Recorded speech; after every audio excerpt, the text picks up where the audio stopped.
वाले कोई मुखिया ना हो तो समाज समाज नहीं कहलाती। कोई मुखिया तो होना चाहिए।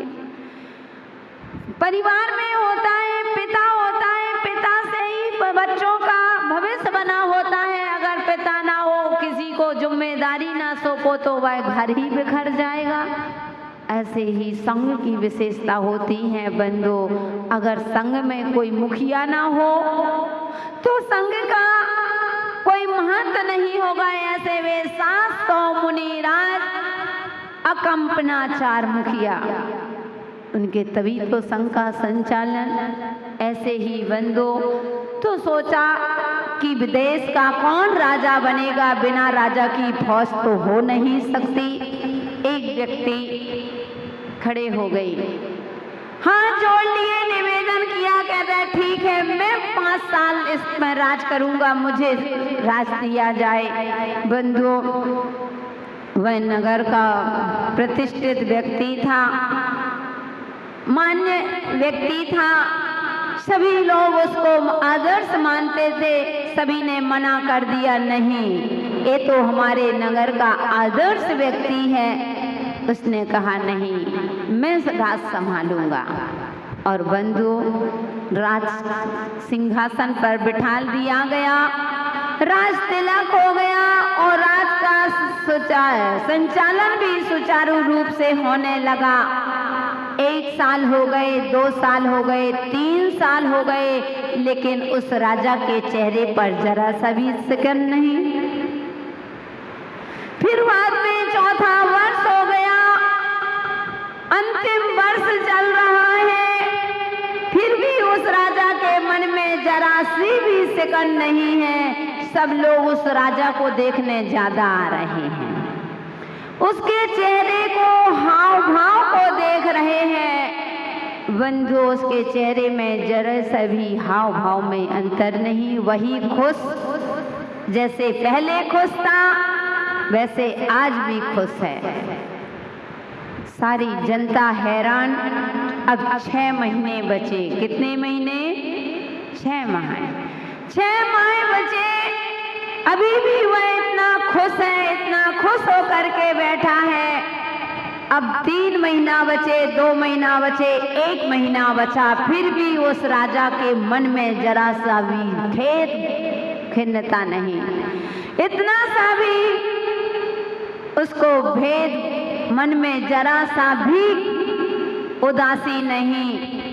उसने तुरंत, अब 15 दिन बचे, सारी जनता आ गई और पूछने लगी कि हे राजन, मात्र आपकी आयु के अब 15 दिन ही शेष बचे हैं, आपका जीवन लीला समाप्त हो जाएगी। ओ आपको जरा सा भी भय नहीं, थोड़ा सा भी घबराहट नहीं होती?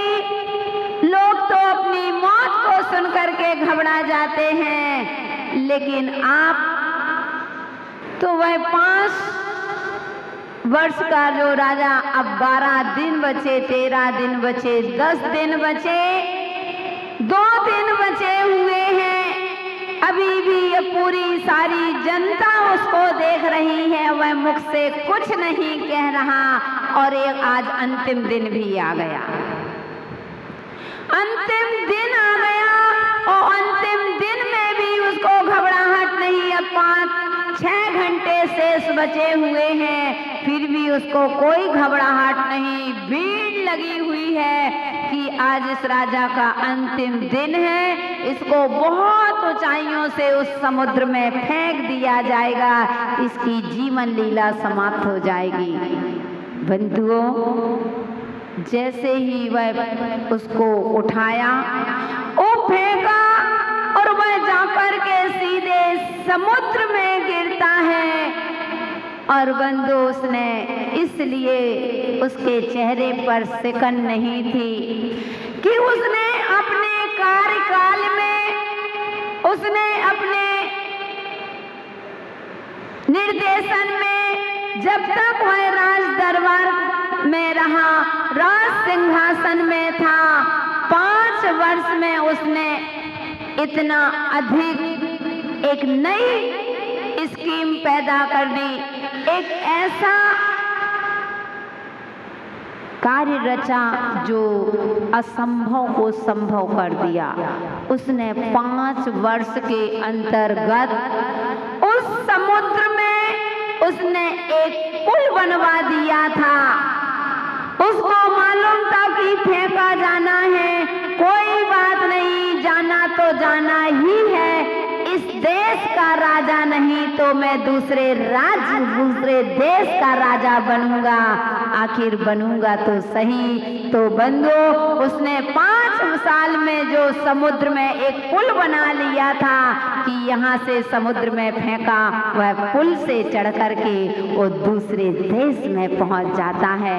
ऐसे ही भक्तात्माओं, जो भक्त होता है, भगवान की भक्ति करके ये जीवन मिला है, ये मानव पर्याय मिली है। वो मानव पर्याय में भक्ति रूपी गंगा में स्नान करके अपने जीवन में जितने समय मिला है उतने समय भक्ति का पुल बना लिया है, ऐसा पुल तैयार कर लिया है। तो यहाँ से जाके जाना तो सभी को है। कौन है अमृति खा करके आया है, एक दिन सभी को जाना है। आज गए कोई आज जाता है तो कोई कल जाता है, लेकिन जाना दुनिया से सभी को है।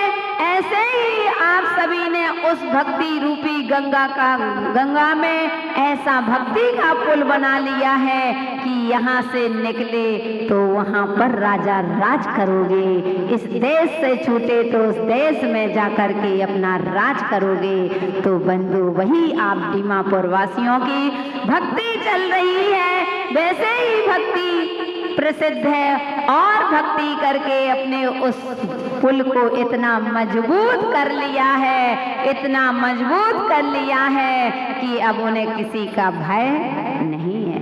उस मौत से कोई भी भय नहीं है।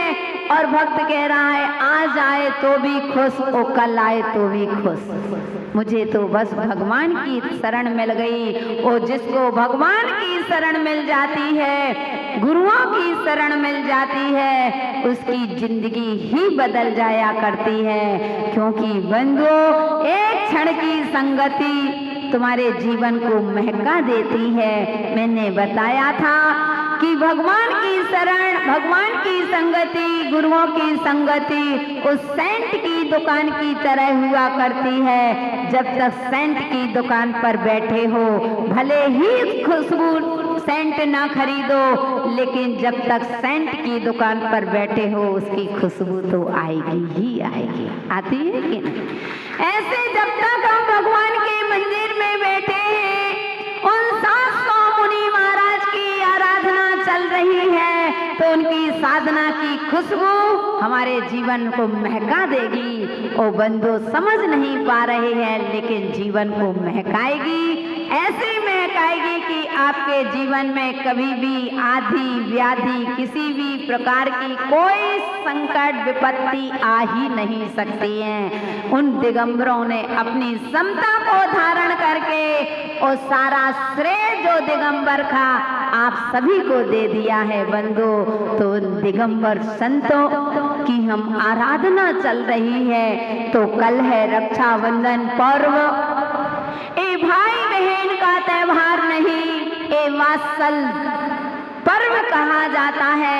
इसको वात्सल पर्व कहते हैं। उन 700 मुनियों की कैसे रक्षा हुई थी। आज का दिन था, वह चतुर्दशी थी। आज के दिन मुनि महाराज का 700 मुनि महाराज का उपसर्ग दूर हुआ था। बंधु, एक बार तो खुश होकर के एक बार तो आप अपनी खुशी व्यक्त करोगे। कितनी खुशी होती है कि धन्य मुनिराज और सभी मुनिराज संता के धारी, किसी के मन में कोई रोष नहीं। और श्रावक पहुंच गए वहां पर। अब सब मुनि महाराज के गले रुंध चुके थे। चतुर्दशी थी, आज आहार नहीं हुआ था। कल उनका आहार होगा। जो पूर्णिमा आती है उस दिन उनका आहार होगा। तो आहार उनको ऐसे थोड़ी, जब पारणा होती है तो पारणा का भी ध्यान रहता है कि पारणा कैसे कराई जाती है। ऐसे नहीं कि रोटी दे, शुरू से ही रोटी दे दो। अब 8 दिन से गले रुंध गए हों, एक उपवास करना, निर्जला उपवास करना एक अलग चीज है बंधु। वो उपसर्ग सहन करना, और उसमें भी नरों का, मनुष्यों के मार के उनके यज्ञ में उनका हवन दिया जा रहा है। उनके आँख कान धुआं से पूरा गला रुंध चुका है, आंखें खुल नहीं रही हैं, लेकिन समता के धारी मुनिराज उपसर्ग विजेता हो गए। उपसर्गों को सहन करके तो कल के दिन पूरे नगर में, कौन से नगर में हुआ था?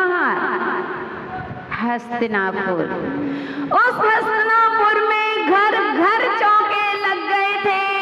तो दीमापुर वासियों, कल यह दीमापुर भी एक हस्तिनापुर बन करके बताएगा, एक हस्तिनापुर ही बनेगा। ऐसा कोई व्यक्ति ना हो जो इन साधुओं को एक गिलास हाथ में न रखवा, इनका आहार जरूर करा लेना। क्योंकि बंधुओं 365 दिन आहार कराना एक तरफ, और अक्षय तृतीया और रक्षाबंधन के दिन आहार कराना एक तरफ, तभी तुम्हारा वात्सल पर्व। कहते हैं कि इन हाथों से इन साधुओं को आहार दान दे लिया, वह सबसे बड़ा दान है। इसकी चर्चा तो हम बाद में करेंगे, लेकिन इतना कहेंगे कि आहार, उनका आहार किससे हुआ था? सेवई की खीर से। सेवैया की खीर जानते हो ना?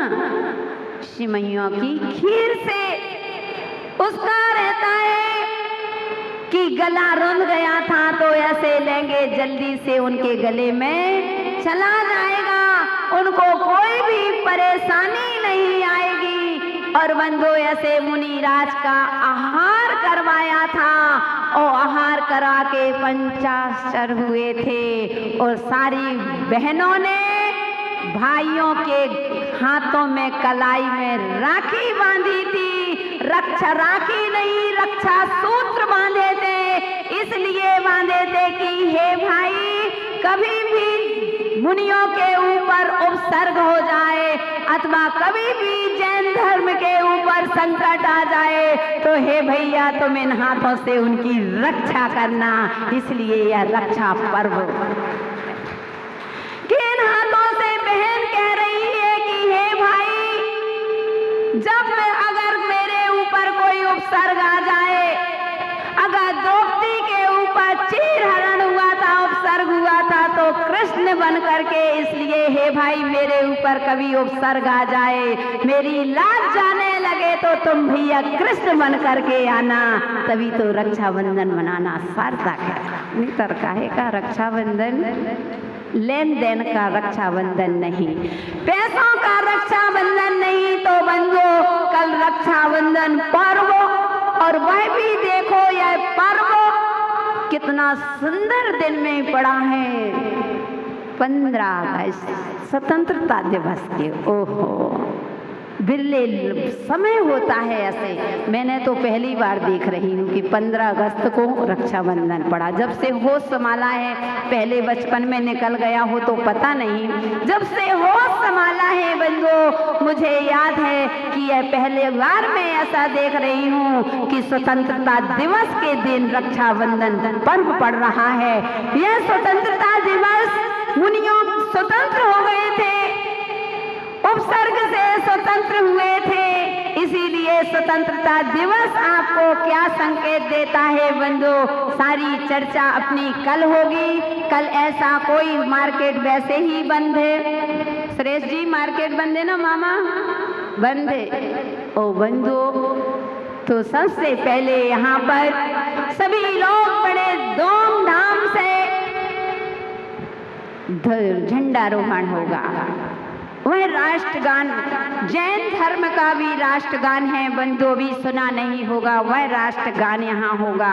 वहाँ सभी लोग अपने ध्यान रखेंगे, अपनी ड्रेस, सबके हाथ में तिरंगा झंडा होना। अगर भारतवासी हो तो, अगर भारतवासी हो तो, नहीं हो तो कोई जरूरत नहीं है।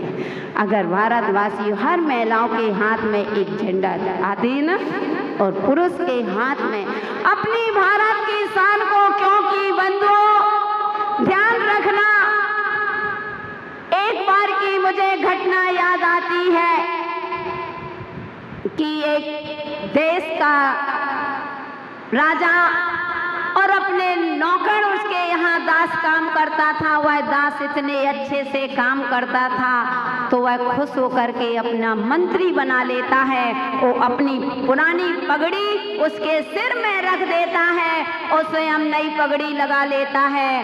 किसी कारणवशात उस देश को छोड़ करके वह किसी दूसरे देश में जाता है, भारत को छोड़ करके जाता है। सुनो मेरी बात, बाद में बात कर लेना, सिर्फ 2 मिनट में हम अपनी बात समाप्त करेंगे।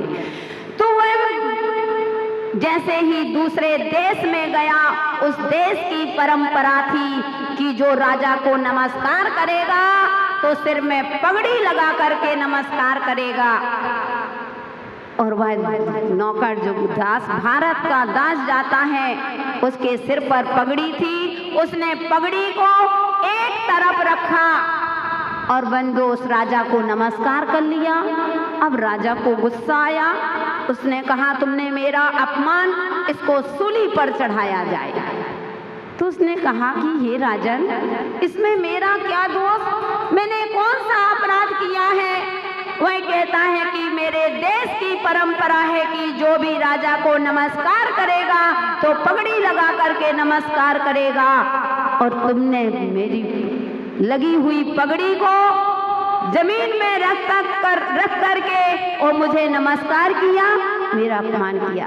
ध्यान रखना, वह दास कहता है कि हे राजन, मैं आपका दास हूँ, मैं आपके चरणों में झुक सकता हूँ, लेकिन यह पगड़ी मेरे भारत सम्राट की पगड़ी है। अगर यह पगड़ी झुक गई तो सारा देश झुक जाएगा, इसलिए जीते जी अपने देश को झुकते नहीं देख सकता हूँ। ओहो, अगर पगड़ी झुक गई सारा देश झुक जाएगा, इसलिए जीते जी अपने देश को झुकते हुए नहीं देख सकता। राजा सिंहासन छोड़ करके इतनी देशभक्ति सुन करके उसको गले से लगा लेता है। बंधु, क्या ऐसी हमारी देशभक्ति है क्या? आज हमारी पगड़ी, हम भगवान महावीर की पगड़ी को सिर पर बांधे हैं, अपने आप को जैन कहते हैं, और हम जैन की पगड़ी को कहाँ पटकते हैं? जाकर के होटलों में जाकर के, ढाबों में जाकर के, रात्रि भोजन में जैन नाम के आगे जैन लिखा है, लेकिन सोचो अरिहंत की पगड़ी पहन करके तुम उनकी पगड़ी की क्या लाज रखते हो।